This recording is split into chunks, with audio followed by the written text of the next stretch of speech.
Proceed with the countdown. 10, 9, 8, 7, 6, 5, 4, 3, 2.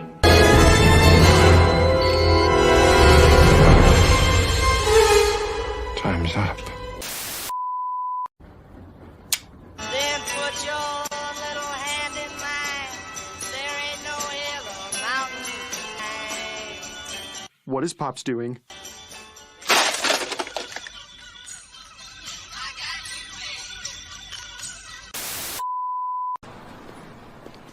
Hey! Phil? Phil? Hey! Phil Connors! Ned?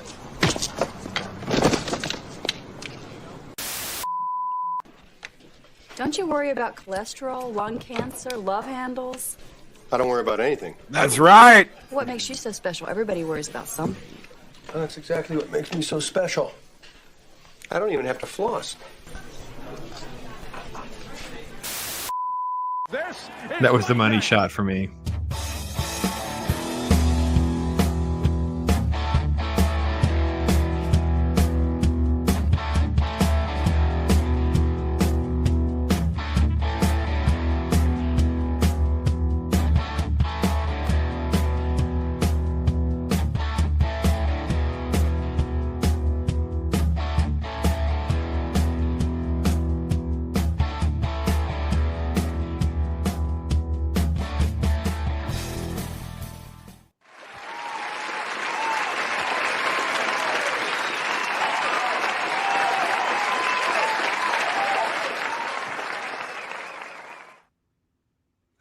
Greetings and salutations, everyone. Welcome to Talk Hard. I am Pops, and with me, as always, these wonderful gentlemen right here. We're going to talk about Groundhog Day with. That would be, of course, Stone Cold Loki and Ironcaster. Loki, my friend, the master of mischief himself. How are things going, brother? Things are going good. Things are going good. Everything's going great and having a good time. And here to talk about Groundhog Day. We're here to talk about Groundhog Day. We're here to talk about Groundhog Day. We are here to talk about Groundhog Day. I didn't just say that four times. Groundhog Day? I think we're here to talk about Groundhog Day. Sounds good. Sounds good. Ironcaster, what about you, brother? What's going on after a crazy weekend of all sorts of things going on in our personal lives? Let's hear what's going on with you, man. Oh, I mean, I've just kind of realized I don't have to worry about anything. In fact, I don't have to worry about like sugar or anything. I'm gonna drink down a monster. We'll be good. All right. Here we are. Hail to all you lovely people in chat. We'll get to you in just one moment. I tell you what, it was fun reliving Groundhog Day. I know I talked to Ironcaster about this, but I only got told Loki. Mrs. Pops does not like Groundhog Day. I don't know what it is. She's never really, I think, articulated it. She will not watch this with me. Every time I watch this movie, I find more things to like about it. Maybe you guys will disagree. Maybe you in chat will disagree. I don't know. But yeah, this is an interesting film. I loved it when it first came out. It's hard to believe, man. 25 years, one of those 1998 films that I don't know. I didn't even look at the box office numbers. I didn't even look at really any of that kind of stuff. It was just one of those films.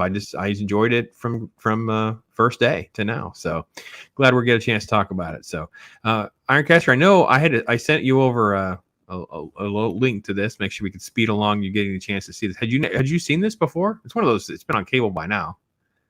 Oh, I mean, it's been on cable, but in all honesty, this was a first for me. I had somehow avoided seeing Groundhog's Day.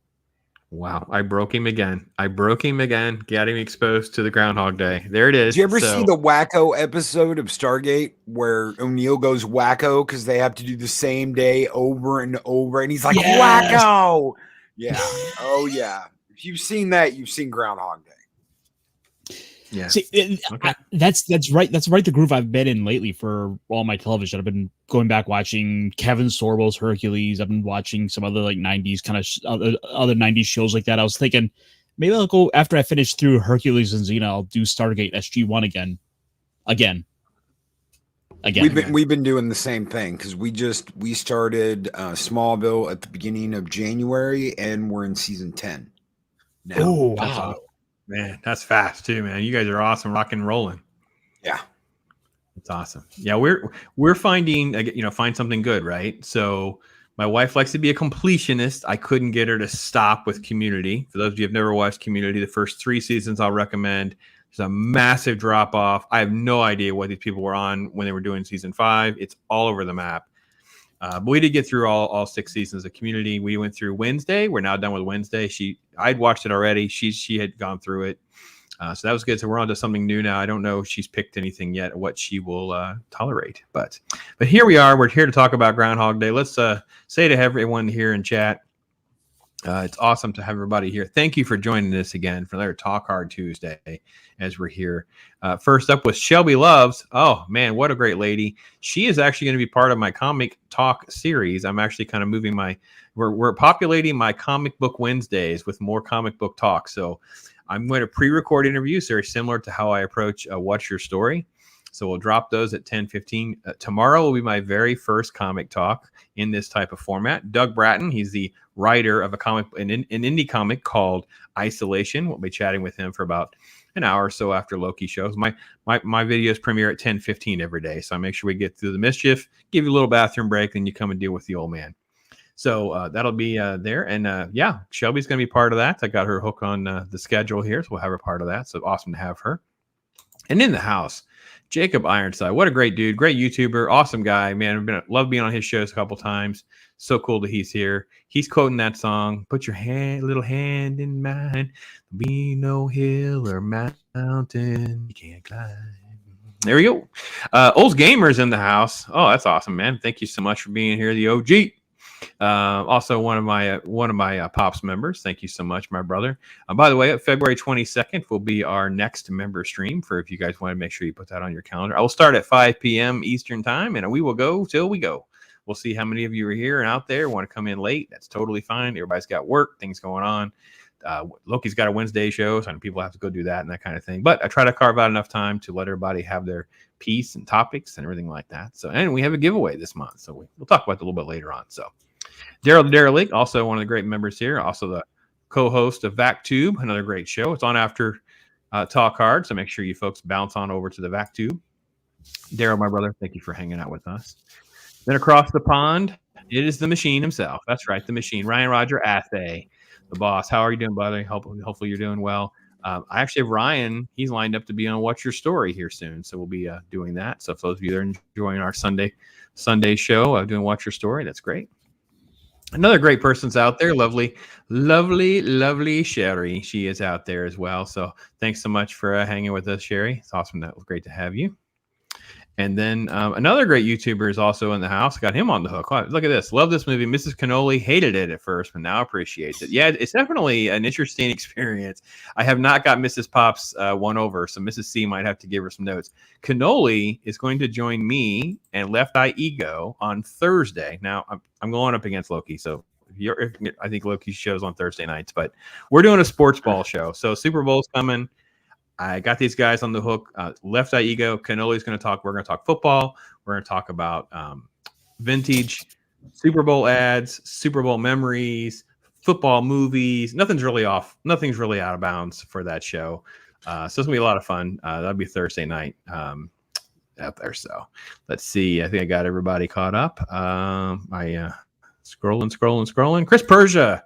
There he is, the Pops mod. He's the guy holding everything down for us from the Great White North. Hopefully he's doing great up there. Chris, my brother, hope you're doing well.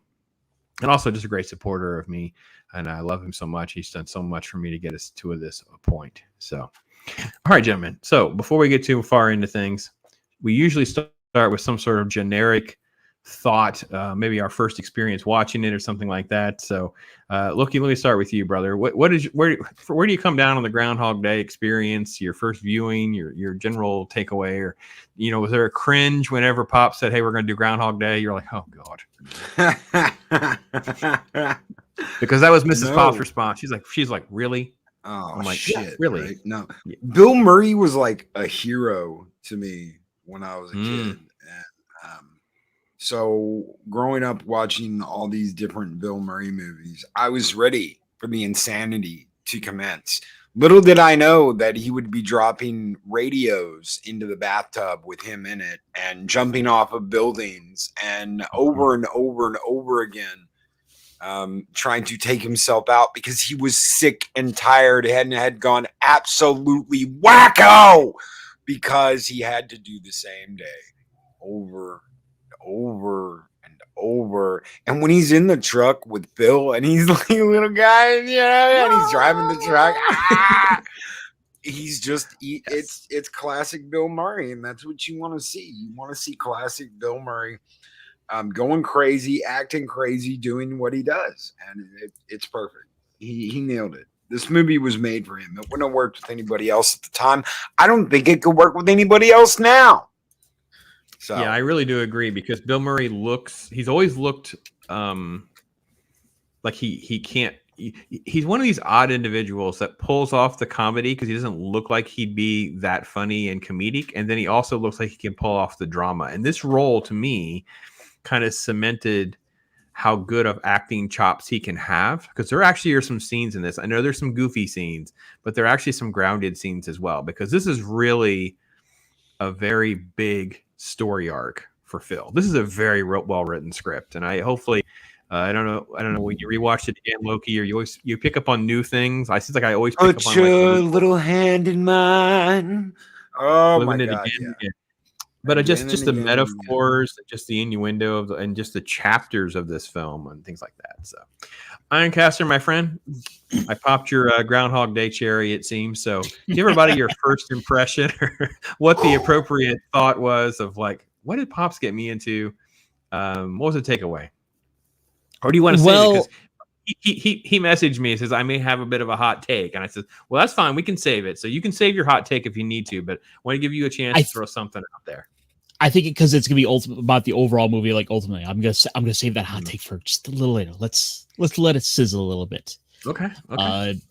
Bill Murray is always funny. Like you said, he's always this guy where you're like, you never know quite how he's gonna take a performance. You don't know where he's gonna go quite with a scene. So, you think, oh, he's gonna be setting you up, and then he doesn't quite go there. You expect him to dodge, and then he instead weaves. Mm-hmm.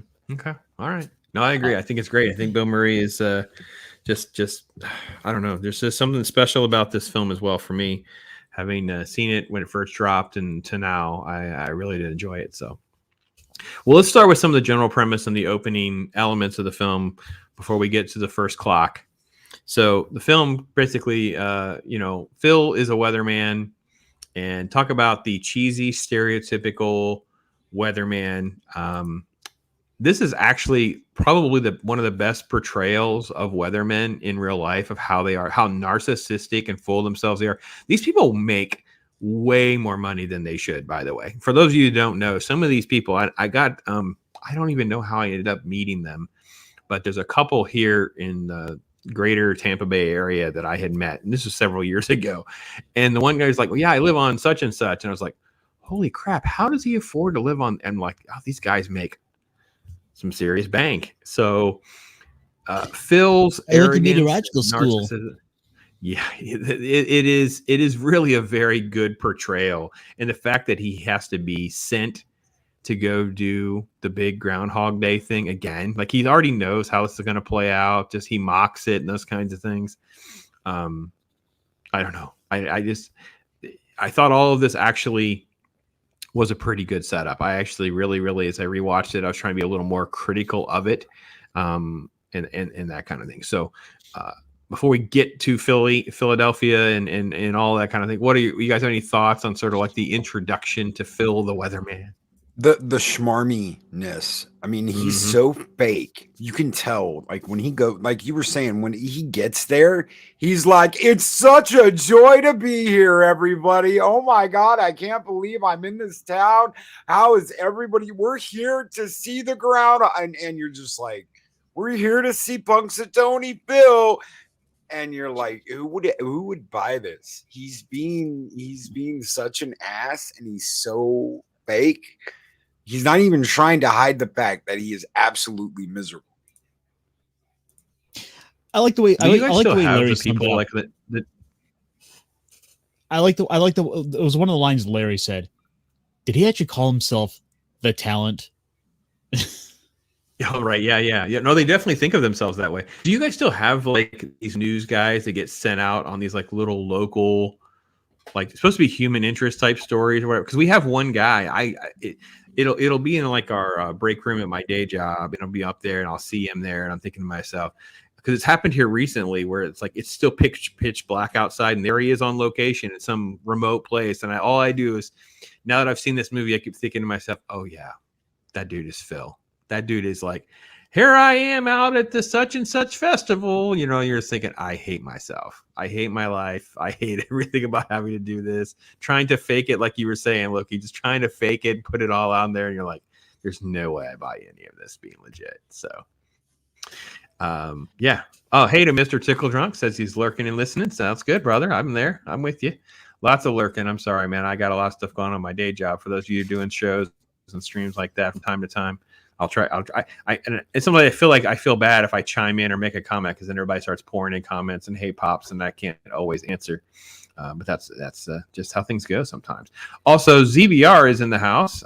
There he is. ZBR from across the pond. How you doing, brother? ZBR is freaking awesome, man. Yeah, this guy's great. He's really, really got some cool stuff going over on his channel too. I got to figure out how to get him on sometime. Get that coordinated and figure out something. So, so yeah, I love the fact that his name is Phil. So the Groundhog and Phil are named Phil. The Weathermen are Phil. And the fact that, like you said, he's just super smarmy. He doesn't want to be there. He mocks it, right? A tap on the box. They're going to hold up the rat, blah, blah, blah. He just mocks the whole process. We're not really showing clips tonight, guys. We're just going to maybe show up a few screenshots. Ironcaster kind of give us a few other, if there's anything else there, this first little segment before we get to the first clock, where it's just sort of like the mockery of the Groundhog Day and Punxsutawney Phil. It's like, there he is. Here we are. And, you know, it's just that yeah, it just doesn't know, this reek of smarmy. It's just awesome. It's just awesome. I can't even watch the real Groundhog presentation. I can't even do it. It's just, this movie's just messed it up for me. So I'm good. So, well, then we get to the gold. And I don't know about you guys. I can't hear the song now without thinking about Groundhog Day. Anytime. You're getting ahead. We can't do Needle Nose Ned yet. We have to start. We got to go to the clock. So anytime I hear the song, that's what I think about. I think about 6 a.m. I can't. I just not like the song is, you know, in my circle or something that I hear regularly. But if it were to happen, I could be at a mall. I could just be somewhere with Mrs. Pops, and that song will start playing. Or I got to be honest, just about anything with Sonny and Cher. I start laughing, and she's like, "Yeah, Groundhog Day." You ignore my husband; he's in his own little world with Groundhog Day. I will say too, more flashback. A little bit. Well, my whole movie. I mean, you guys, come on. You guys are uber nerds like me, and I know Loki does this because he quotes it all the time on his show, and he's like literally has all these quotes on his sleeves. I live in this world where half of my lexicon probably comes from film. Like almost half of the things I'm saying are usually like side references and jokes and innuendos. And like, be able to keep up with me is usually not for. I don't. This is a reason I think nerds. I think we sometimes are more socially awkward than we mean to be. It's because we just do when we're comfortable and we just talk. The regular world usually can't relate to us. They have no idea what the hell we're talking about. So like, I don't know. Yeah, it's kind of unfortunate because like it's like you don't get people like consuming movies to the extent that we might oftentimes do. And let's move the clock up a little bit. There we go. No, you dirty rat! You killed my brother. You dirty rat! Ooh. And just you know, I don't know how many times I've done, you know, badgers. We don't need no stinking badgers.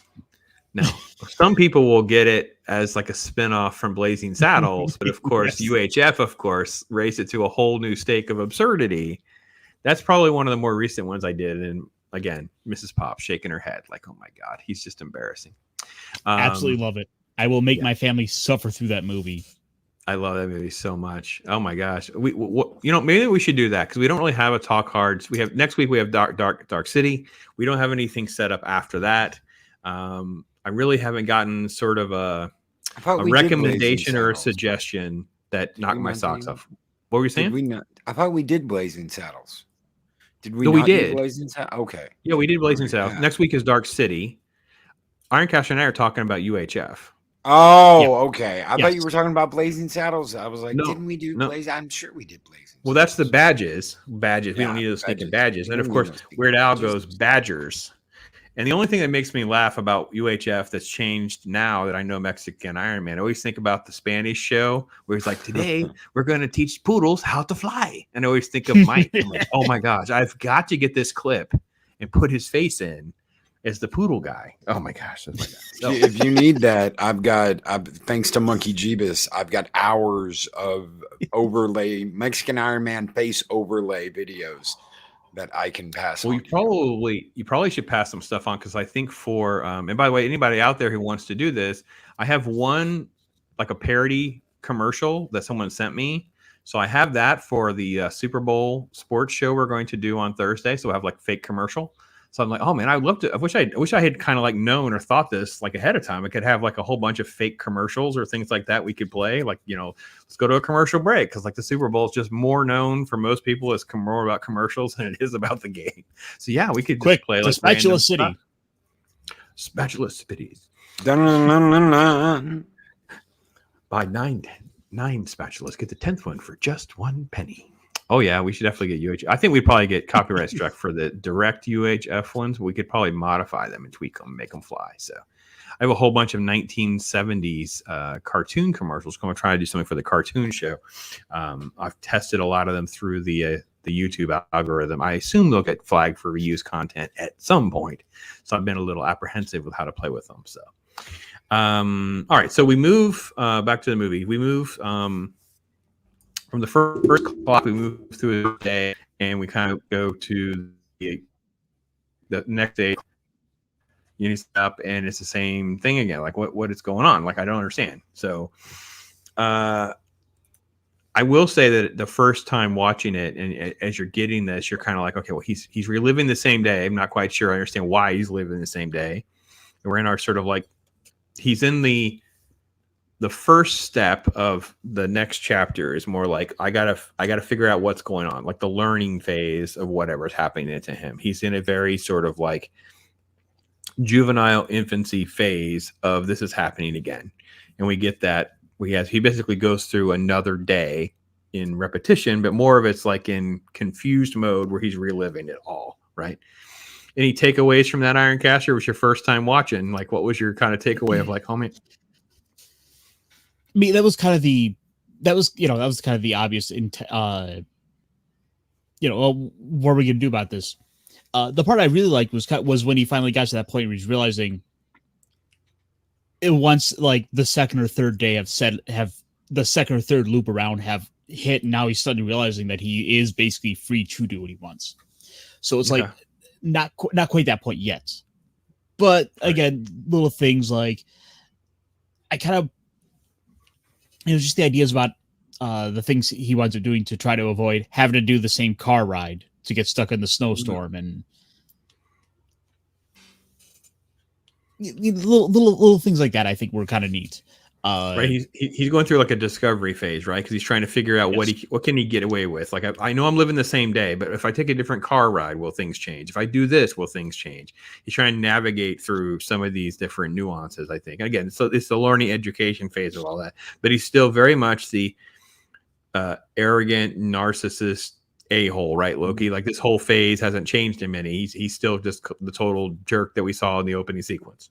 Oh yeah, especially when he like starts going crazy. Yeah, that's all him. That's him just losing his yeah, it's all him and Bill Murray thrown into one. So that's Bill and Bill. Yeah, because the next phase is where we look at, he realizes that he's just going to give into his basically his lusts and desires, right? He's going to figure out how to exploit Groundhog Day. Yeah. To, how can I make this the most extreme that he can, right? So I don't know what kind of screenshots we have. So like there's that's why he steals the money. He figures out the way to get to the girl. Yeah, this is the irritated phase of Phil. He's like I'm stuck here with these morons, and he's gradually learning some of their names. He's because you've relived the exact same day over and over and over again. But he starts trying to figure out, like, if I steal this, how do I steal this money? How do I get in bed with the hot chick? You know, how do I do this? How do I do? But it's still very selfish. It's still very much the same Phil that we saw in the opening sequence. It's played for some pretty good gags, though, I think. Yeah, this is the party ride, man. That's funny. Yeah, this was a great sequence. It reminded me of the Blues Brothers, where they're having the whole chase through the mall. Yeah. Well, he's fearless. He has nothing to lose. He doesn't feel like he can. At this point, I think he's also trying to like test the waters again. What can I get away with? Like, is there any repercussions? What's the actual things that actually happen? This would be the ultimate temptation, wouldn't it, Loki? Where you just feel like anything you do, and you just wake up in that room with that freaking 6 o'clock alarm clock. Do anything. He robs an armored car, and they have no idea why. Because he timed exactly how things go to the point that he can just walk up to the truck, grab a bag of money, and walk off without ever being noticed. Every single thing he's ever thought of doing. Wouldn't it be nice to just have all this money and be able to buy whatever you want and just go crazy for a day? Hey, how about that girl you walked up and you said the wrong thing to at dinner, and she slapped you in the face, threw a cup of wine at you or whatever, that you walk up and you immediately know everything you need to know to woo her into the bedroom. He does everything imaginable to, hey, you know what? Haven't you ever thought, wouldn't it be nice to be able to get away with this, be able to do this, or just kind of go crazy and act like you don't, like you don't normally, take chances and risks and do this. Yeah, it's perfect. It's absolutely perfect. And he plays it perfect. It was about this part of the film that I really was starting to this is where I really started to enjoy it, because you really start to see the big shift from, I'm caught in the middle of the loop. I'm living out the exact same day every day. I make the joke all the time about feeling like a hamster on a wheel. You can feel like a hamster on a wheel. You get up every day, you do your 9 to 5, you drive the same way to work, you come home at basically about the same time, you're watching similar shows, you're hanging out with certain kind of people or your significant others, you go to bed at a certain time, you got to get up the next day, on and on and on. Groundhog Day is that metaphor in the early part of that. You're learning what all this different routine is. And then phase 2 of this is all of the excesses. You're giving in to basically all of the sins and lusts of your heart, right? If you could steal money and get away with it, if you could get with the hot chick and get away with it, all of the shenanigans. I forget about some of the other crazy things he does, but you're right about the bender. He goes on the crazy bender with the guys down the railroad tracks. And hey, Copa, just see, don't drive angry. Well, Phil can kind of get away with doing whatever Phil wants to do at this point, because Phil knows that he's just sort of like stuck in the loop. So one of my favorite parts. Oh, go. Sorry. I was going to say, hey to Keely Chow, Roll Tide, I guess. One of my favorite parts in this entire movie is when he goes downstairs at the bread and breakfast he's staying at. He gets the toaster. And they're like, what's he doing? He walks back upstairs and all the lights go out because he got in the bathtub and he dropped that damn toaster in the bathtub. Just to be like, nope, I'm not doing this again. And he wakes back up. You got ahead of me because you're in the next phase, which is the depressed phase, right? You're getting into so once the excesses don't get him anywhere, right? He doesn't feel like, because I mean, let's say you wake up every day, it's another day. So what are you gonna do? Bang the hot chick again, steal the money again? It's exact same sequence. It's not as though you have to go back to the exact same place at the exact same time for the armored truck to grab the bag, and you have to, It's so like, oh no, he drifts into depressed mode now. He's like, okay, I'm done. And what's interesting here too is we don't really get told how many times has he done this. Like, how many times has he lived out this day? Are we into like years now? Because it is possible. Like, there's no real metric that's given to the audience to understand, like, how much has it taken for Phil to get to this point where he's realized no matter how many times I steal the money or I steal, the town slut, it's never going to bring me any happiness or joy. I'm just going to end it all. And you're right. The toaster scene is great.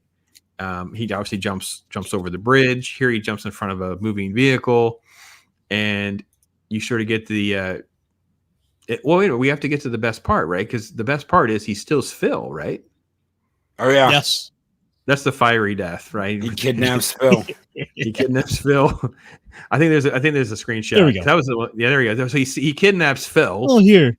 You gotta watch your left and right here. That's pretty good. That Bill. is That's classic Bill Murray. Bill Murray, yes. You gotta watch your left and your right here. Yeah. Yeah, you left and right. Yeah. That's Bill Murray. That's why I love Christian this Fandom- guy. Yeah, Christian Fandom Geek is coming in here. CFG, hey man, hopefully you're doing all right, man. You love gaming stuff too. He's across the pond, big into FIFA. Considering he learned to play the piano well, I would guess in a year or more. I thought so too, because he basically becomes like a concert pianist at this point. I don't know how long that takes, but every single day he can learn all these different crafts, learn all these different things that he can do. And let's see. All right, so. Definitely a long while. And like how long would it take? How many days does he relive the same day to learn how to ice sculpt? And especially on that kind of scale, because that's insane. And it's meant to be over the top. And maybe that's their way of conveying, holy crap, he's been stuck years of trapped in the same routine, being this hard-headed, stubborn narcissist, giving into all your vices, depressed in whatever, hopelessness. And then he starts transitioning, and we didn't really touch on it because I think really one of the transitionary scenes is the food scene, right, where they're eating, and that was when we played Loki in the clip. Like, he's eating butter, he's what makes you have to not care about your car? I don't have to care about anything. Now he transitions into I'm a god. Well, not the god, a god, I think. I don't know. And now he transitions into learning all of these different skills, making the best of his day, leveling up his skills. It's still very selfish. But at least he's doing something that's different and nuanced. I liked all that. So, yeah, that is the moment he's doing his Carl. That's a great reference. That's another movie we got on the radar screens, Caddyshack, because there's no way to let comedy. We can't let comedy be constantly put to the back burner, folks. We have to keep our foot on the gas of paying attention to what real comedy is, because they slap any comedy label on anything right now. It's like none of it is just straight comedy. It's we did a Marvel movie and it's got a couple jokes. Yeah, this is totally a comedy. It's like no. You just had him make a quip about like shawarma for no reason. That's not comedy. Yeah, well, it's even worse because you have films that are these dramatic pieces and they're full of like satire and dark humor, which is at someone else's expense, but they bill it as a comedy, and it's where a lot of these more these Oscar films are. So let's see. Cope is saying here, let's see. Someone worked it out that Phil lived the same Groundhog Day for 33 years and 350 days. Huh. I think that's kind of based on the idea that if he did it every day for like if he did something every day for like 4 to 5 years, he could become a master. So between the piano, between the ice carving, I think the sculpting, there's a number of other things he did as well. He learned French. Okay. So assuming that he can only do one thing a day, you factor in all these different things, it would take 30 years. Oh my gosh. Yeah. I can imagine. Wow. Yeah. It really does sort of change the dynamic. It actually becomes almost like sad when you start thinking about being trapped that long. But reality is, the film really is. This is the reason I think the film is a lot deeper than we think. I don't know. Loki, have you really ever thought of it that way? Like, how long has Phil been trapped in sort of these segments of the film? Oh yeah, you wonder, and I wish they'd tell you. I wish we found out. I wish there was some way to find out. That's one of the great things that happened in the Wacko episode of Stargate, where they get stuck living the same day over and over and over again. You find out after it that the stars are like out of sync by like 3 or 4 months, and that's how long they were in this loop. And you're like, holy shit, that's crazy to be in a loop like for 4 months. Nobody can contact you because of the way everything repeated itself just in this connection with certain gates. Everybody else was going about the normal flow of time though. So yeah, I wish there was some way to find out. I really do. It would have been one of the things that I really wanted was how long has he been stuck in this? You guys look up who wrote this. Obviously, the late Harold Ramis directed it, so we won't be able to go to him for resources. So we can't ask Egon. Well, you guys look up who wrote it. Princess Leia Rose came up in the house. Hey there, lady. Hope you're doing well. Okay, so yeah, we moved into skill set mode. Go ahead.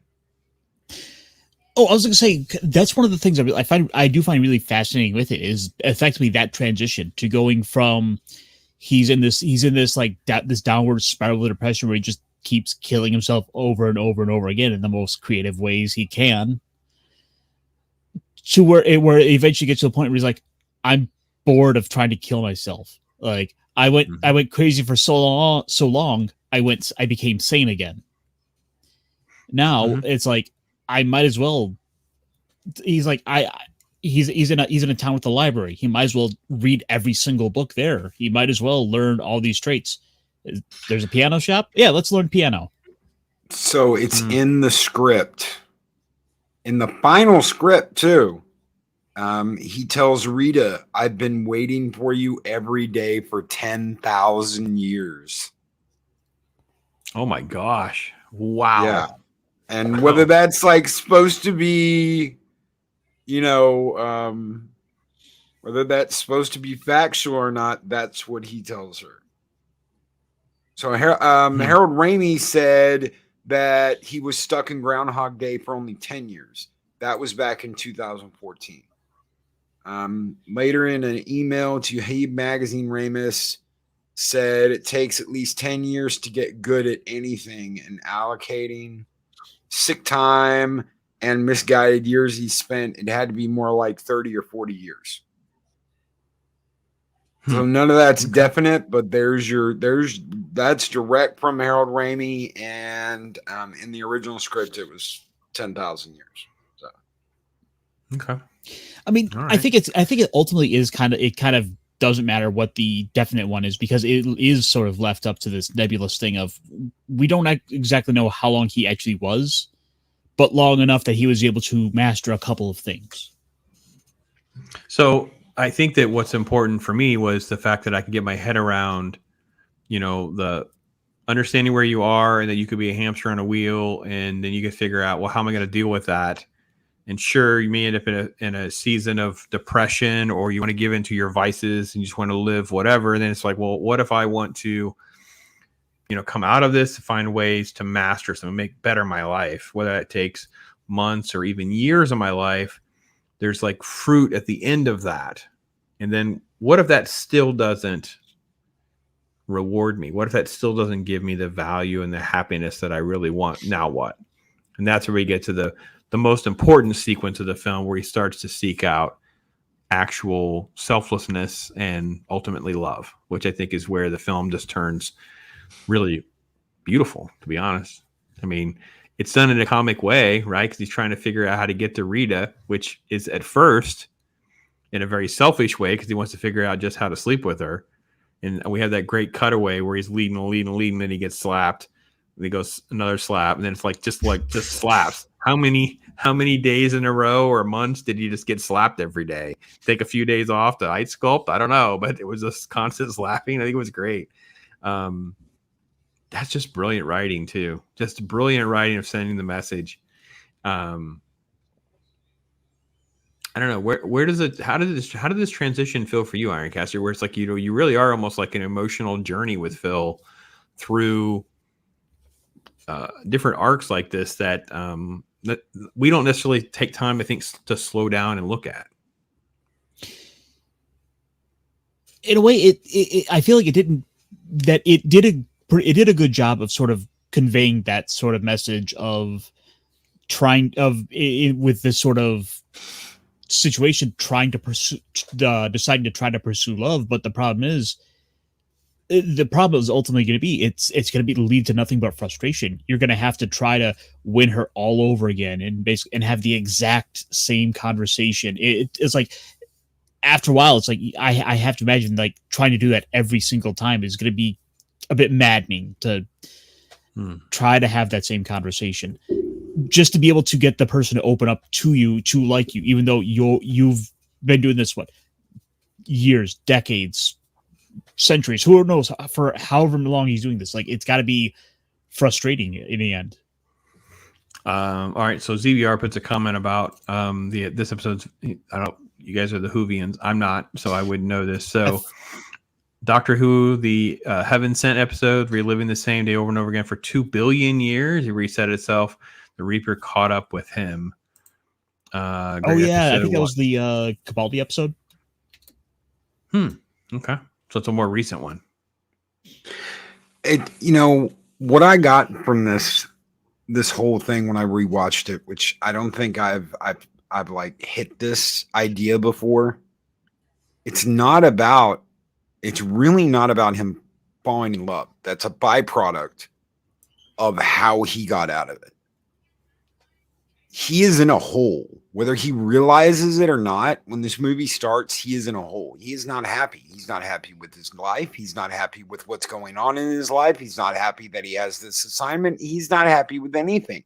He is an unhappy, smarmy piece of crap. By the end of all this, though, it's not just the fact that he found love, because he did that. He did that already, and it reset anyway.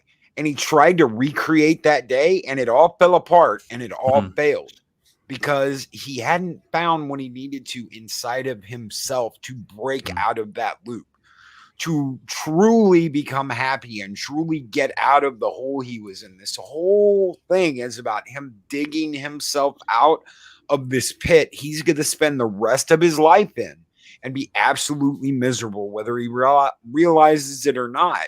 He is screwed. This is him getting out of that and all those habitual mistakes he keeps making over and over and over again. He got it all out. He got however many years he was stuck in there living the same day over and over and over again. He got all of that crap that he needed to get out of his life, all those habitual mistakes. He got to make all of them in there and then reset everything and go, this time I'm going to do it right, because I've seen how this plays out over and over and over again if I don't do something different and if I don't make my life better. I want to get to the homeless guy then, because the homeless guy does represent his mortality, right? Because he sees the homeless guy, he walks past him how many thousands of times and ignoring him, doesn't give him money, then starts buying him food, trying to give this guy some sort of value in his life. But at the end of the day, there's not anything he can really do. There's even that great scene about being a doctor, and he kind of like, give me the chart. And you feel like he's just going to go learn how to be a doctor for however many days to years it'll take him to be able to be the doctor to save the homeless guy. But reality is he can't save the homeless guy. And it's the mortality check of, dealing with that. I don't know. I again, there's, like I said, this movie has this element and this theme of like gravity that can hit you when you start kind of picking up some of its breadcrumbs of what it's actually going for. And you can see the callbacks a little bit differently than maybe the first time we watch it through, which again are played for comedic value. I think there's still, ZBR is going through that Doctor Who episode again, explaining the details there about being trapped in the confession dial. And yeah, it's a Capaldi, and it's about dealing with grief. Okay. And Zax is here, by the way. I don't know if I said hi to Zax. Hey there, brother. Hope you're doing well. So Ironcaster, did you, again, like I said, the heavy of the transition from, the depressed phase to I'm going to level up phase to the Rita and the mortality phase. And then you get into almost just the pure selflessness. Like he's walking into rooms and he's fixing this, and he's walking in a room and he's taking care of that. And he's like basically almost like, I don't want to say a savior, but he becomes this sort of like selfless entity that just kind of like floats through the entire day, making things, I don't want to say better, because that even is an underestimate of his impact in some ways. Yeah. And like I said, eventually it gets to a point where he's done effectively everything he possibly can. At this point, he's come to know these people more intimately than they could possibly know anyone else, it seems. And he's going to be able to effectively go around and now kind of look out after them all. They are sort of the sheep he's looking after to protect for just one day. He walks into the restaurant and saves the guy from choking to death. He's there. He's the fastest Jack in Johnson Town to like save those old ladies. He's tending his flock. Yeah. Yes. It's like That's he really has the good comment where analogy that's really, really good. Where he saves the kid from falling out of the tree. He says, I've done this countless times. You've never thanked me once. Wow, that is really good. That's a good point. That was a great line. That's a good point. So, I don't know about you guys. I really enjoyed rewatching this. I'm glad that you guys were willing to endure it with me. I'm glad Ironcaster got to take it off the bucket list. So let's go to you guys in chat. Let's hear from you guys too. Favorite quotes, favorite other scenes, some other moments you think are great. Needlemeyer. Oh my God. We haven't really talked about Ted Needle Nose Ned. Yeah. God. Every day. Ding! Phil? Ned? Pow! Yeah. Needle Nose Ned? Ned the head? Bing! Wow. So you turn pro with that belly button thing, Ned?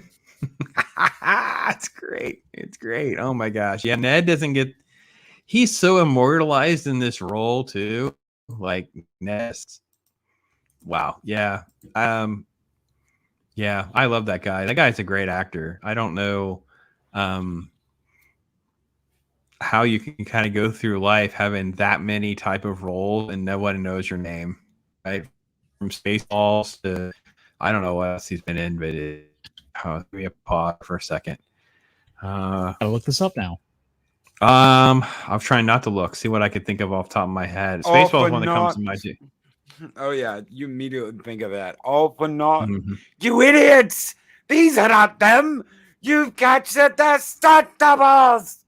Yes, it's the best. Oh, yeah.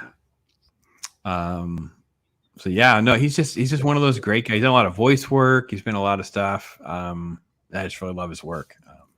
The Needle Nose Ned, man. Bang. Phil's dialogue, they write him just some great like the weather forecast stuff that he's doing where you just see this transition of his moods and things like that are so good. When he's talking about what's he saying about Chekhov and the long winter, and the winter's bleak and dark and bereft of hope. I started laughing here. Did you actually want to talk about the weather, or we just make a small talk? Yeah, I know.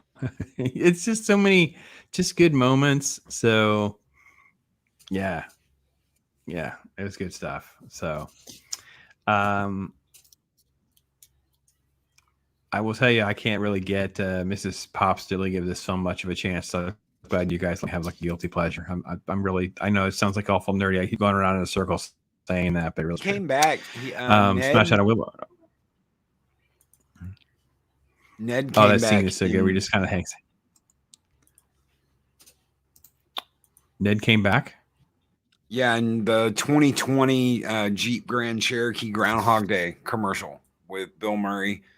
He's one of the actors that came back for the commercial, and he was like, Ned!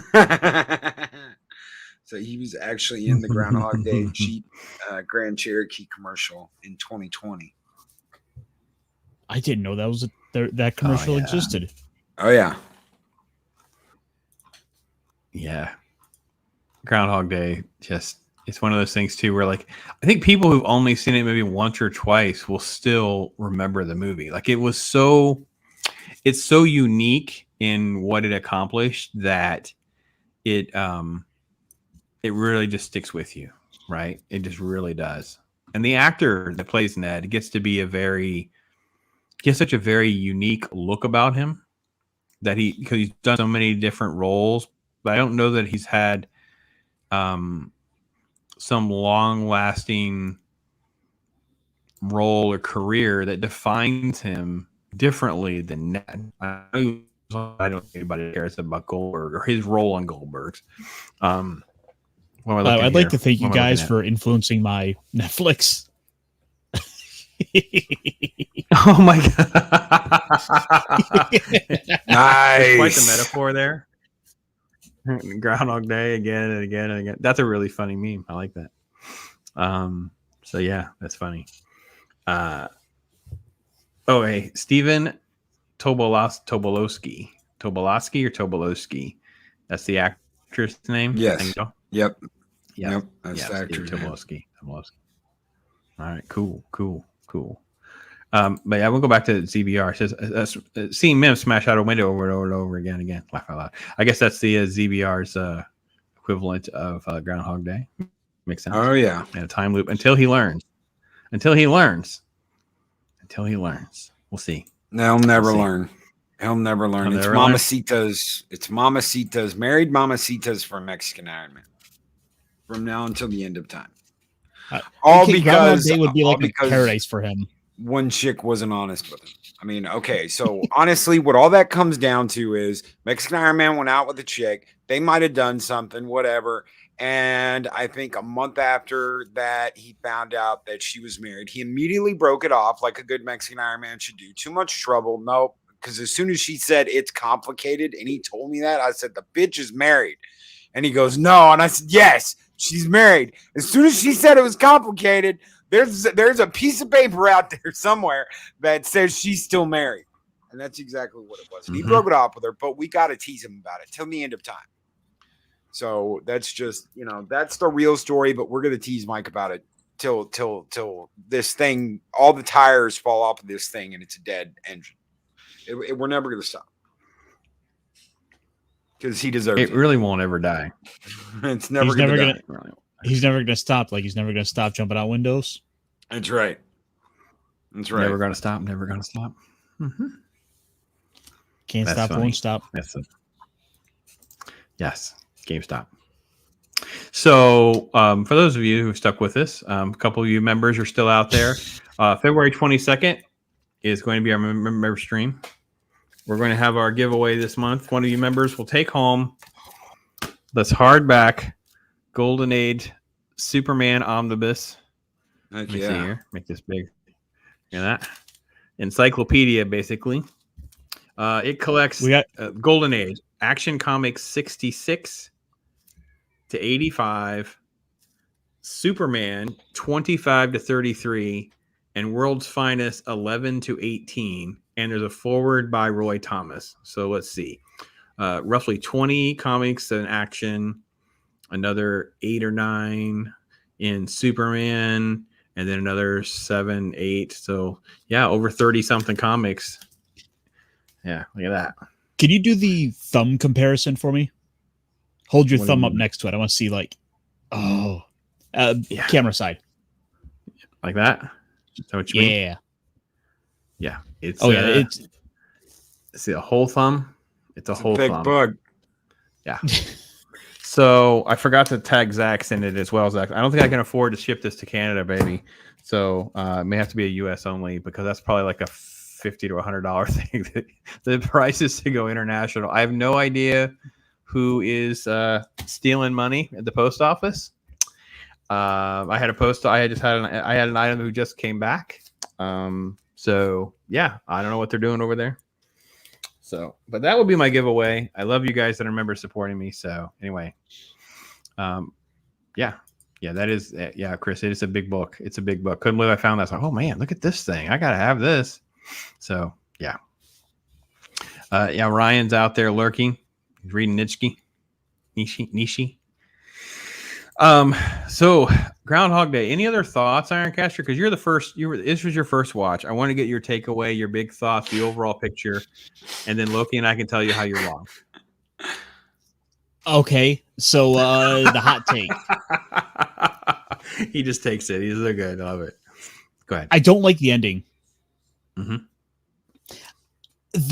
The way he just sort of kind of wakes up the next day finally without any sort of clear it doesn't come across for me sort of kind of out there enough to where this is what he had to do in order to escape the loop.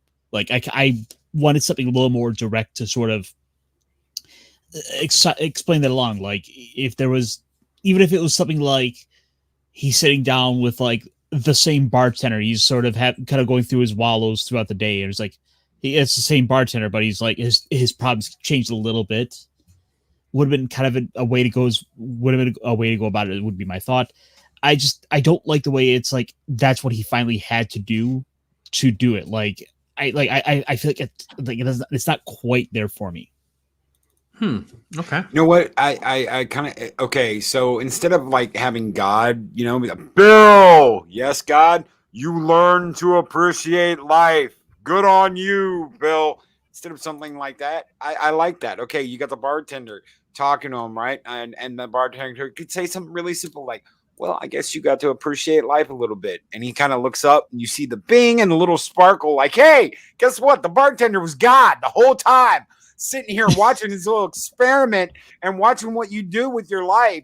And, and they don't ever tell you anything. And he just looks and he looks at the bartender and the bartender walks off and he's like, huh, and gets up and goes and does whatever. Yeah, I could totally see that, man. I would have liked that.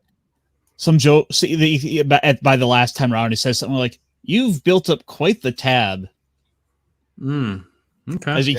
As he never pays for the drinks. He always kind of sneaks out because he's like, whatever, it all resets anyway. Yeah. I don't know about you guys in chat. What do you guys think? You guys think you like the ending? I love the subtlety of it all. Like I think part of what gets Phil out of the loop is not just appreciating life and all of that. He becomes loving and lovable. He becomes selfless. He becomes the embodiment of somebody who can actually appreciate and make every day count in this sort of like next level that we can all aspire for. And I think that message in this whole film comes to this culmination. I know Rita is a pawn in all of that in a lot of ways, because you feel like it, yeah, that's how this ends, but then you figure out like 6 or 9 months from now, there's no way these two are going to stay married or anything like that. They're so completely opposite people. Yeah, okay. Well, no, listen, it's fine. I don't necessarily hate your hot take. I don't necessarily totally agree with your hot take either. Chris says he's fine with the ending. ZBR is even worse. He wanted to go with more ambiguity. He says, leaving it up to the audience imagination and let them reach their own conclusion. That's my opinion. Well, it kind of does, because they definitely treated it as almost like a purgatory. The film almost treats Phil as being stuck in a purgatory. And I've heard that spiritual analogy before. People talk about, this is what hell could be like, or like a purgatory could be like, where, you're just stuck, kind of like Phil, and you're just stuck trying to live all this out until you can kind of become this person, this entity that is full of appreciation and love and selflessness. Well, there was a Twilight Zone episode along those lines, where this guy seemingly dies and goes to heaven, where it's a casino, but then everything starts going his way. He wins every hand. He wins every game. It's all just he can do nothing but win, and he's like, finally, this isn't fun. It's like I can do nothing but fun. This is the way heaven's supposed to be. The guy looks at him and says, "Who said this was heaven?" Yeah.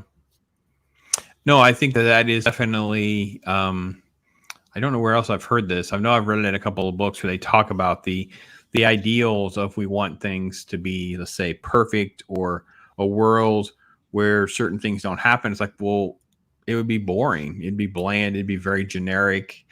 We talk about this in movies all the time, guys. We talk about how films don't have stakes.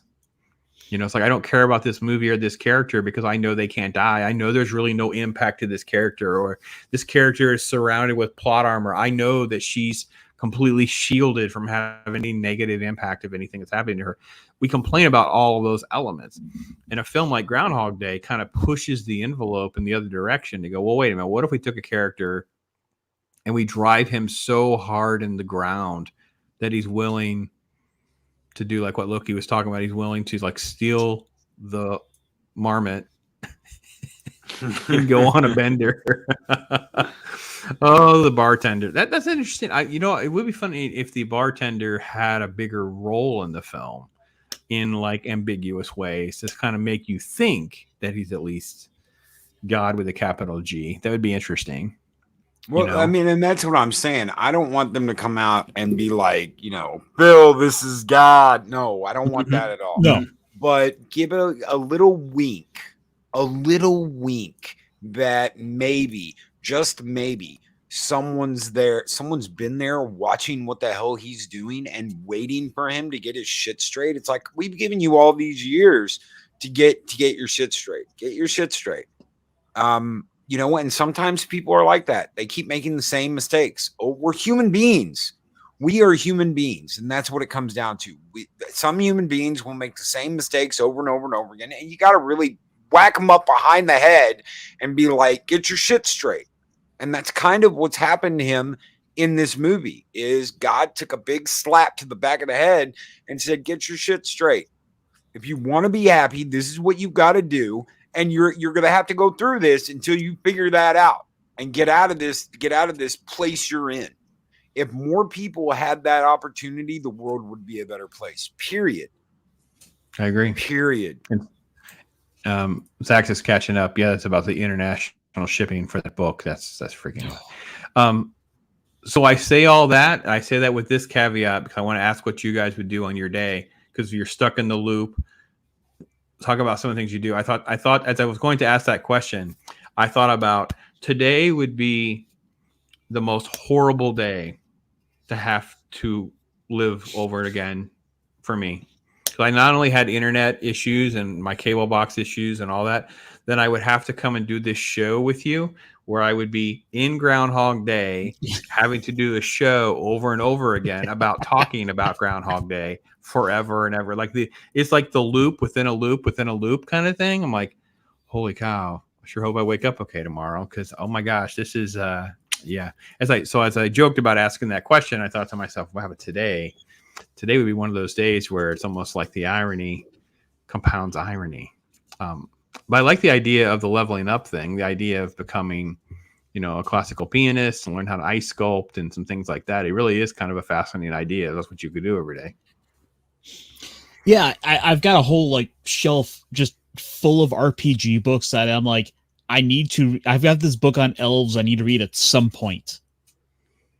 I've got this book on dwarves. I've got, novels I've had sitting here for so long that I'm like, I'm going to get to this eventually. My guitar's sitting here collecting dust. I'm like, I should probably learn to play that. It's like, there are a lot of those little things like that. That would be immediately where I would go. I'm like, I'll just take today off. I'm just not going to go to work. That doesn't matter. I'm going to sit here. I'm just going to do my thing. It's interesting you say.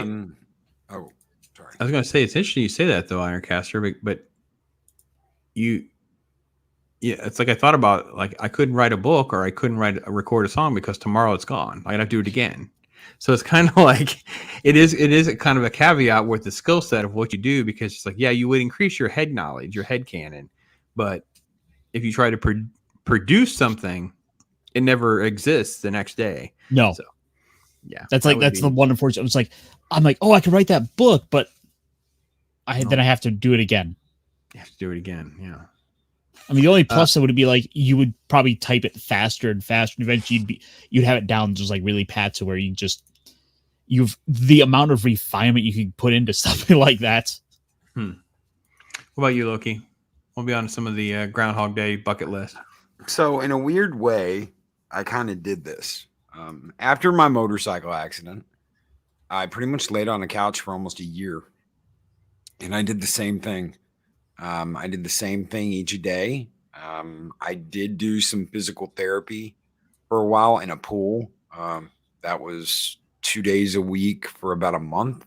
And then that was it.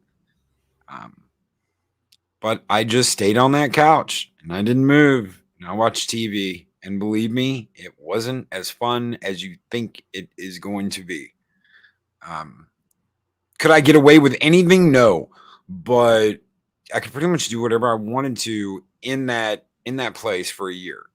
and even the ability to do whatever you want and not have to worry about shit, it's still so monotonous that you're just I guess that's why I find the toaster scene so funny, because you're almost there. You're almost to the point where you're like, what is the point of any of this? Is this ever going to change? And what got me out of that was doing YouTube, getting up off the effing couch and going and doing a show every morning. And I mean, it's crazy how that works and how that happened and what it meant and what a change that meant. So now I'm going all over the place and I'm experiencing life and I'm doing all these things that I wasn't doing before, where I was just work, and never go out and explore, go out and just enjoy the day, go out and do something. It was always, I was busting my ass to the maximum point of my ability, even on the weekends. And now things are different. Yeah, I work, but I also take time to I went to Galveston this weekend. I worked on skulls on Sunday. There's things I got to do that I just wouldn't have done before, because man, I don't want to go out. I want to do anything. I'm tired. I've been working. I'm exhausted. I'm stressed out. I'm this or that. I'm worried about this. And then when you don't have any of that, you don't really know what to do at first. And even if you do something, it's just like, what's the point? You said doo-doo.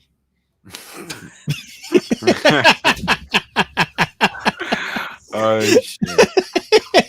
I had to. Oh gosh. Well, I feel you, brother, because I feel like that's where I was like a year ago, right before. If I treat March 14th as my first, that's like my new date, the new Pops date.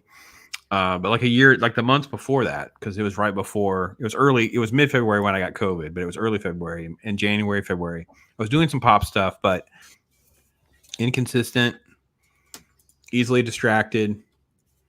Could be like, I'm tired today, just blow it off. And just had to start thinking of things differently. I had to start thinking about how to help other people, how I could involve myself in things that other people were doing, not because I'm trying to hijack what they were doing, because I liked what they were doing. I wanted to enjoy their message and their review and their content and that kind of thing. It's like, okay, and turn it on its head to motivate me to, I won't say emulate, but at least join the party, so to speak. And that's kind of how I felt, where I had to get to that place in my mental headspace. And now I have a hard time. Well, I really shouldn't say that. I don't really have a hard time, because I have sort of like a forced separation with the way my life is designed. But I do have a hard time not thinking about it at all, like a complete turn it off. Exactly. Yeah. But old gamers, giving a real life example here, just that concept of driving a semi day after day with no day off, the madness. Brother, I can tell you that any job can be that way.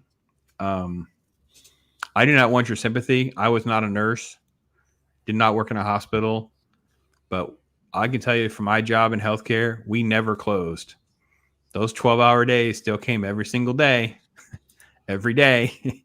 And I have a friend who had left and took a job, which was supposed to be a pretty sweet gig, right before all this happened. And let's just say a state kind of hijacked their lab as part of, well, you guys are just going to do this type of work now. And they got to the point where they were on 6 and 7 days. He just run those people into the ground. He just left. He just went and got our job. He was there until he got our job. And he was not alone with that. So I tell you that story, Old Gamer, so you know you're not alone, bro. If you ever want somebody to talk to or chat, we're all here for you, brother. Because let me tell you, man, you can feel like a hamster on a wheel.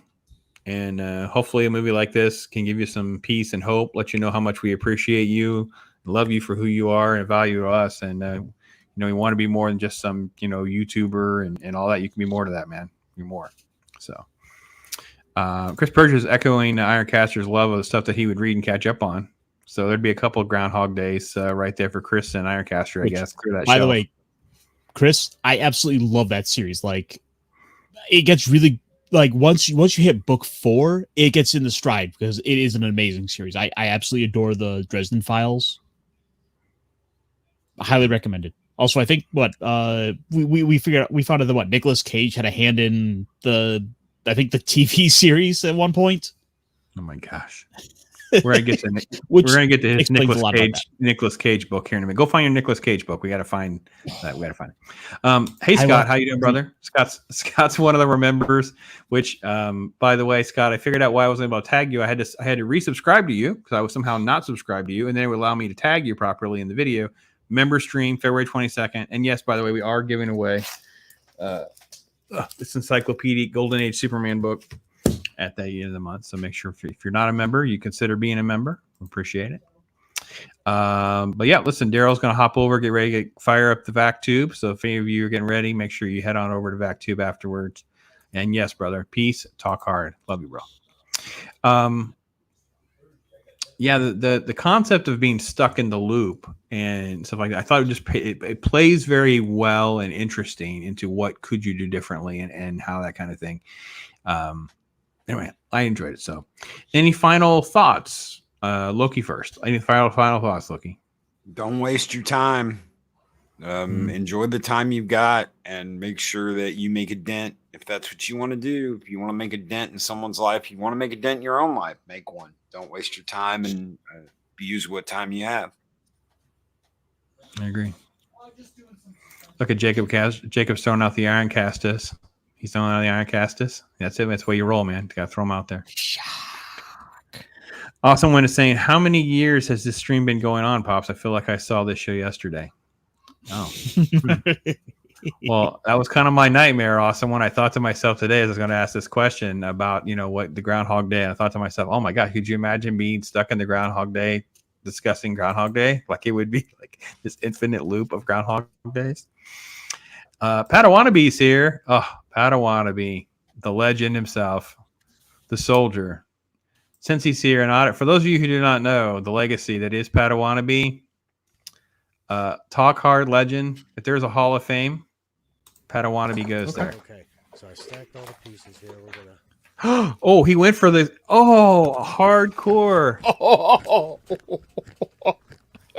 I wish I could see Loki's face.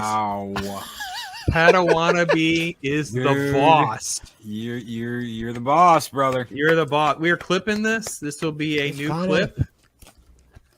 It's like dusty pop rocks with no pop. Pop rocks with no pop. Holy cow! There's no way that's gum anymore. It's just no taste at all. There's no. It still tasted like chewing gum, but there's. No, you're a soldier, brother. It just turns to dust. Nope. All I can say to that is, not staying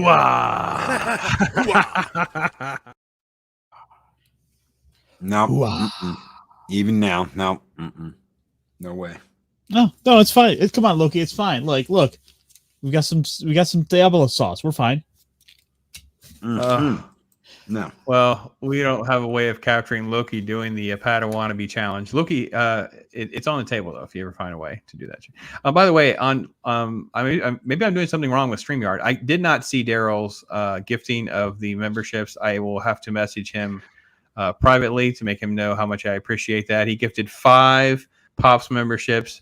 Thank you so much, brother. Appreciate that. Steven Ransom was gifted a membership. Jacob Ironside, Grifter, Captain Fandom Nerd, and Jake Hudson. So welcome all of you. You are among the Pops group here. Appreciate Daryl doing that. Thank you so much. We will definitely catch Daryl over there after the show if you want. That'd be great, man. Appreciate that. This is why StreamYards needs a good kick in the ass, because they don't let us know things like that. So you got to have your YouTube chat pulled up, pulled out of the web browser you're in. Have it pulled out and to the side while you're doing your stream. If you don't, you miss all that shit. And it's like, thank you so much, StreamYards, for letting me know or letting me not know that someone just gifted memberships. Thank you so very much. Yeah, I feel like a complete jackwagon right now that I didn't be able to say thank you to Daryl publicly like that, and it stinks. But welcome to all of you guys that are now members. Appreciate you guys. They can do super chats on here, so they can do that. They Yeah, just they haven't easily taken the can do time that. to. Yeah. It just stinks that We it's get not, on it. doesn't pop up like that. So, yeah. Ironcaster's pointing out the Padawannabe challenge. The 30-year-old gum is a no. Well, you know what, Chris? There's always tomorrow. We'll see.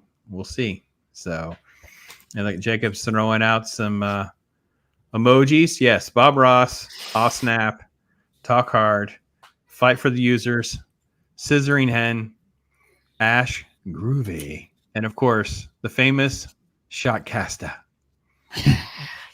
Shotcaster. And I definitely know there's member chats as well. They don't pop up. With Chris is pointing out that does happen too. I found that out. That's happened. So I normally have it pulled up, and I guess what happened is I somehow I don't want to say minimized it, but it went back to just the video part. It didn't show the live chat part, so that's how I missed it on the other screen. So it stinks. But yeah, Shotcaster. Okay, well, so listen, folks, it's been a cool time talking about Groundhog Day and that kind of thing. But I think we have to transition to something that Ironcaster had us quietly distracted by over the weekend. I know I was. The Nicolas Cage conversations hasn't really stopped since the lead up to the Nicolas Cage Talk Hard. And listen, ZBR, if you do, by the way, I'm sorry, I stopped my train of thought. ZBR says he might do the Padawannabe challenge. Yeah, you got to find bubblegum. That's at least, let's see, 30 years, I think would be fair, right, guys? I think we have to go to the 90s. It should be at least 30 years. Get your gum. So, I did black hole would be an option. So maybe I should give some more of those away, or we should do some more of those. So yeah, if you do it, ZBR, though, let me know so we can clip it and put you in the Padawannabe Challenge Hall of Fame there. Enjoy the Padawannabe. So, okay, so this whole thing, make a note in private chat. Okay, cool. Talk about this Nick Cage book thing that you showed everyone. I was like, what on earth am I looking at, Ironcaster? What is the name of this thing? And then the synopsis. How could this not have been made a movie or something like this? Or at least memes. Oh my gosh, it's incredible. So I will point out that there is a beloved fan group of Nicolas Cage. He has his diehard fans, much like many other celebrities. And there is a subreddit just full of all the Nicolas Cage memes that's been around for the better part of a decade, called r/OneTrueGod. That is put his face on everything and anything possible. And out of this love of Nicolas Cage, someone went and wrote a piece of fan fiction that you can buy on Amazon as a print-on-demand book. It is a werewolf story.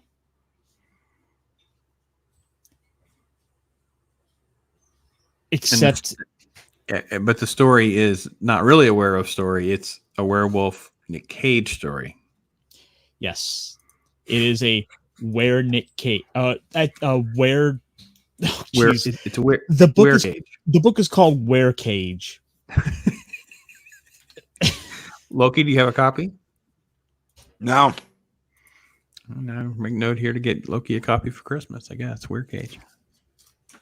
Now, would you all like to hear just? Would you like all? I want to hear the synopsis. I want you to read the synopsis that you posted because it stopped me in my tracks. I'm like, what am I reading?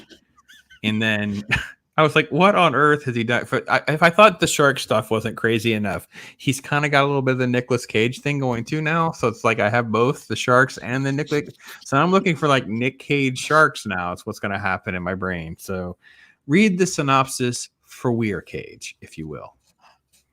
Off of the Amazon webpage.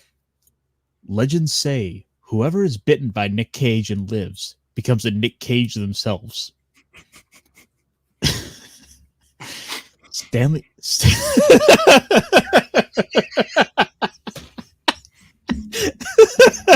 absurd.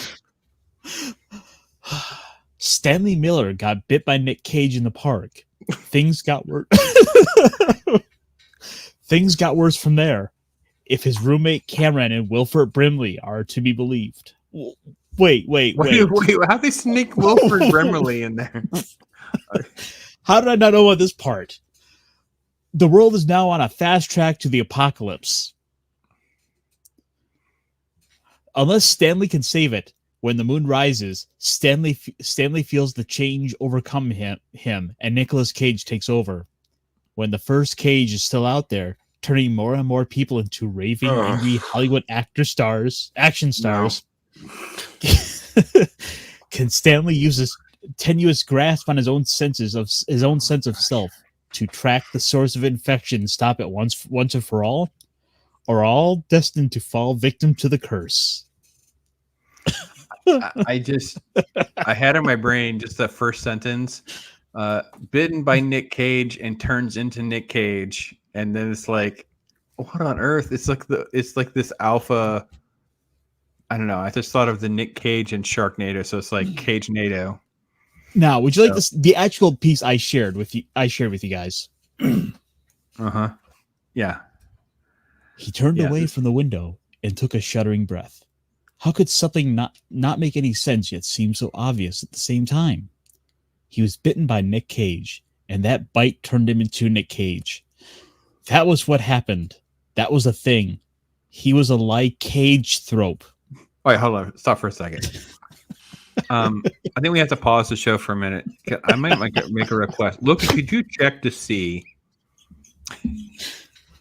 if Peter is around? Is Peter around? Oh God, I'll check. Hold on, I'll be right back. See if Peter could read this and see if Peter's around. I want to see if we can get a clip of Peter reading the synopsis of the lycanthrope. I think this needs to be another. Gift for the members. It's a gift that just keeps on giving. Oh, hey Peter! Thank you for joining us. Hello there. Yes. So nice to be back on Pops Talk. Yes, Pops appreciates Peter. Yes, I do, Peter. Peter, I had this thing I thought maybe you could read for us in your very eloquent voice that you have. He turned away from the window and took a shuddering breath. How could something not make any sense? And now I can't read it because you took it away from the front of the screen. I know. I'm sorry. I didn't know we'd do that. I thought it would leave it. I thought it would.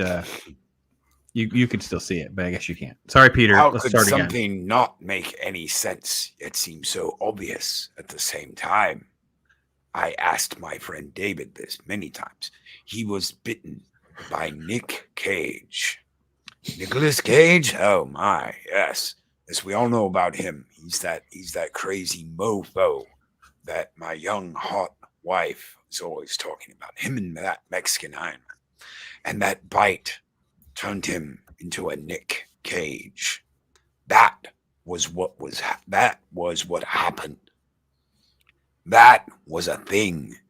He was a lycanthrope. I've never heard of such a thing, Pops. It's wow. The person who had bitten him was still out there. They looked like Nick Cage, but he knew now it wasn't the man himself, just someone wearing his face. But why they bit him was still a mystery, as was who bit them. Wow. I tell you what, that is so much heavier with Peter narrating. I don't know if they have an audio book of this Ironcaster, but that might be the way to go. That we might have to go that way. Peter, thank you so much for dropping in for that lovely narration. I know it takes a lot out of you at your age, but it's very, very much appreciated here on Talk Hard. At this time, you are most welcome, Pops, and it is good to finally meet you, Ironcaster. Thank you so much for having me. I am Peter Whaling, and if you are hearing this, I am long dead. Yes. Thank you, Peter. I want to show off real quick a photo that has leaked, and I think it helps lead into this theory of a man from the 1870s who happens to look a little familiar. I heard about that vampire Nick Cage. That's vampire Nick Cage. Yeah. Mm-hmm. So I mean, this whole wear cage thing makes a little sense to me, I think. I'm very, very concerned about the Nick Cage thing. I'm actually really getting concerned that Ironcaster is getting so close to this. It could end very badly for Ironcaster. He can just get too close to put himself in harm's way. Very much like an Abbott and Costello film. You could just end up in harm's way. You're face to face with I saw what I saw, what I saw. He could be facing Nick Vampire. He could be facing Were Cage. We don't know. We could have Franken Cage. We don't know. It's all a possibility. Take his face off. Next thing you know, you're not really Ironcaster. You're really Nick Cage. I'm very concerned. So, yeah, Mucky Jeebus is saying that DMs are going around, Loki, so we should all be concerned. Yep. Anything that involves Mucky werewolf. Jeebus and DMs is It's werewolf Mexican Iron Man. I'm looking at it right now. Jeez. Got werewolf Mexican Iron Man. Yeah. All right. Well, at least it's Mexican Iron Man. I'm always concerned. Wow. Oh man. So that was good times. We basically derailed our Groundhog Day momentum, but hey, listen, it was still a fun time with Were Cage. But you guys are all caught up now on the shenanigans, and yes, Chris, that's something to be said to the possibilities that Were Cage shows up for Loki's War Angel. Yeah, we'll see. Thank you, Monkey Jeebus. Yes. So, yeah, I love this. I need this book. Yeah, the book is the book is something special to be sure. So, all right, folks. Well, listen. Next week we're going to talk about a more serious film, a very underrated film, in my opinion. I don't know if you guys, Ironcaster, are you familiar with Dark City? I am not. This is another one that I'm checking out for the first time. Matrix before the Matrix. Yes. Between The Crow and the Matrix came Dark City. And it was glorious. And I was sitting there alone going, where is everybody? Why don't you guys want to see this again? Why am I the only one who wants to watch this movie over and over again? I don't understand. Oh, it's so good. Oh, it's such a good film. And just a tease next week. And as you watch it, Ironcaster, no money based on this era. So $30 to $40 million, like practical sets, practical effects, don't have a ton of cash. Wow. I don't know. I mean, look, where do you rank something like this film? It's just one of these, like, it's sort of like beyond even cult. Like even cult people sometimes haven't seen Dark City. Oh yeah. If I had to, it'd be like in a 1 out of 10, I'd probably give it an 8. But it's also it gets a couple more points for the fact that it's flown under the radar and not a lot of people know about it. So it gets even more points for me for that, because it's like, oh, you haven't seen this? Oh well, okay. Put your seatbelt on, Dorothy, because Kansas is going bye-bye. Yeah, you know how you felt like Fifth Element was like the first film of something that was so much bigger and could be accomplished? Dark City is that times like 10 or 100. It's insane what could have happened. And it just, nope, wasn't in the cards. And I don't know. I don't exactly know what happened. I don't think it had. Okay, you got to understand something. Matrix is a weird ass movie. It is. Matrix is a weird ass movie. One of the reasons why the Matrix took off so big was WB threw everything into promoting this movie. What is the Matrix? You gotta go to the theater to find out what is the Matrix. Do you know what the Matrix? Don't tell anybody what the Matrix is. Grab them and bring them down to the theater and show them what WB threw everything into this campaign of promoting the Matrix. They didn't do that. Nobody did that with Dark City. It wasn't like you might have caught it in a trailer on a VHS tape. That's where you caught it. You didn't catch it in theaters. You didn't catch it on TV. You might have caught it on like an old VHS tape that you had, but you didn't catch it anywhere else. So the promotion campaign for this movie was nothing. They didn't do anything. Yeah, sure. No, I didn't do anything. So you're absolutely right about that. Matrix was the bullet time, right? The trailer was like, what is the Matrix? What's in the Matrix? And bullet time in theater. How are they doing that? Yeah. How are they doing that? Yeah. Yeah. But for Dark City, it just came out. It came out later this month. Is technically the anniversary of it. Didn't have a name like Keanu Reeves. You know, love him or hate him was a big name, even if he wasn't like John Wick big. Like I think he is now. I think he was still big. He looks super cool in the glasses and the trench coat. Dark City is almost like it's just so much more like goth and like H.R. Geiger and stuff. Like it's just so much more architecturally dark and edgy and stuff like that. So that's next. And week. they did stuff that was different. They didn't just slow down the camera. Like when he does that scene where he's falling back and the agent's shooting at him and he's like barely dodging the bullets as he's falling backward. That is a camera on a track that goes around him. So there's like a circle track and the camera goes around him so fast that it's sitting there clipping images and in the millisecond range. So it's basically taking the video in a 360-degree view constantly. So that's how they could do that slow-mo back where they're painting the camera around him as he's falling backwards, dodging the bullets. It's all about that camera work and what that camera was doing. That was literally clipping photos at like almost light speed. Yeah. So we're doing Dark City. If you guys have other recommendations or suggestions for Talk Hard, we'll at least consider them. No 100% guarantees. But thanks to all of you that are being here. I appreciate it so much. Remember, tomorrow is comic book day for this guy. So comic talk will be our theme. So we'll have comic book interview. We'll have some reviews, things like that. Talk drops tomorrow. Starts at 10:15. So Loki, my friend, what's on the plate? We have our 9 a.m. Eastern, 8 a.m. Central Time, Morning to Mischief. What else on the plate for you this week, my friend? I'm gonna be playing Hogwarts. I'm not streaming it for everybody that's like, oh my god, are you gonna stream Hogwarts? Everybody's streaming Hogwarts. I'm just chilling back, enjoying the game. It's mine to play, but I am enjoying it. Pops is kind of lucky that I was like, okay, I can pause. I just got my wand, so I was like, oh, Dragonheart string. Poplar wand. I was like, oh my god, yes. I'm interrupting him. He's interrupted me, but no, it's totally cool. But I'm going to be doing that. I've got the Wednesday show coming up tomorrow, YouTube Talk, and we're just going to be. It's a cool week. We're doing really good, so we're going to have fun. Which school did you wind up in? Oh, Slytherin. I imported my Wizarding World, all that Wizarding World shit. So I got my Dragonheart string Poplar wand, 13 inches. Yeah. I got I'm in Slytherin and I've got a King Cobra as a Patronus.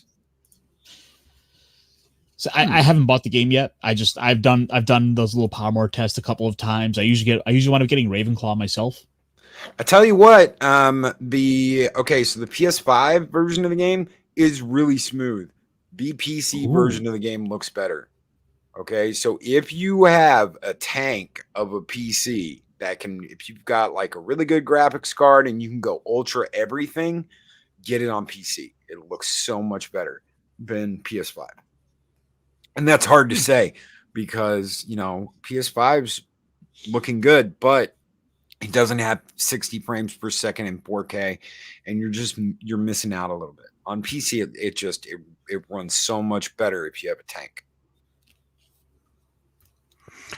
Old Gamer brought up a movie, Cloak and Dagger. Have you guys seen Cloak and Dagger? Yep, I have seen Cloak and Dagger. Atari days, brother.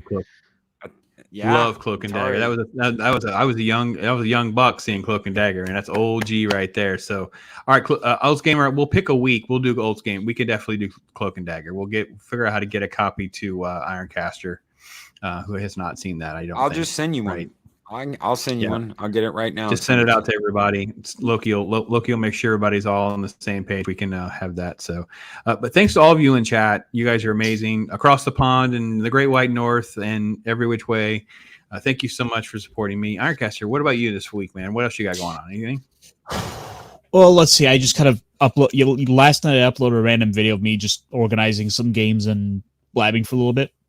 Cool. But I've got a couple streams coming up. I'll be on Thursday. I'll be doing my Common Rider show to talk about some of that. Which, by the way, on Tubi. I will be on Friday with 32 Flavors of Nick Weiser and Clobbering Times, where we are finishing up the Infinity Gauntlet saga with issue 6. And Saturday, I will be on with the T-shirted historian for the Week in Geek. And oh boy, did Wizards of the Coast really start trying their nonsense again? Yes. Oh, yes, they did. It's just not going to end, right? I mean, it's just no end. Yeah. To make a long story short, one of their executives on a YouTube stream came out and said that it would be better to get more white people out of the hobby. Oh yeah, I'm sure it's all our fault. We kept alive Yeah. for forever. So yeah, sure it's all our fault. Oh, they can't help themselves. Well, all right. Well, there's that. So, all right. All right, guys. Well, okay, thanks to everybody that's out there. I appreciate all the feedback and thoughts. Again, tons of stuff coming up by everybody. Groundhog Day, everyone. Definitely one of those, I don't know, just a really fun rewatch. I think you can get a lot out of it every time you kind of soak it up and think about things. And, definitely fit the theme here. Oh, wait, here we go. Link. There's Chris Purge. You got your link there for Ironcaster's most recent video. Definitely catch that. We're definitely supporting the Tubi or not Tubi. So yeah, you get to find out. You get to find out if I can remember the alphabetical order, how to put games on a shelf. Sharkcaster right there. So, but listen, folks, make tomorrow better than today. Just one step forward, a little bit better.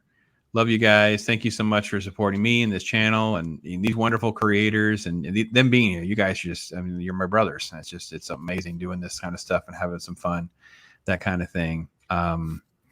It's just always great. Thank you to all the folks out there in chat, all of you that's been here. Love you, Sherry. Thank you. I see you there.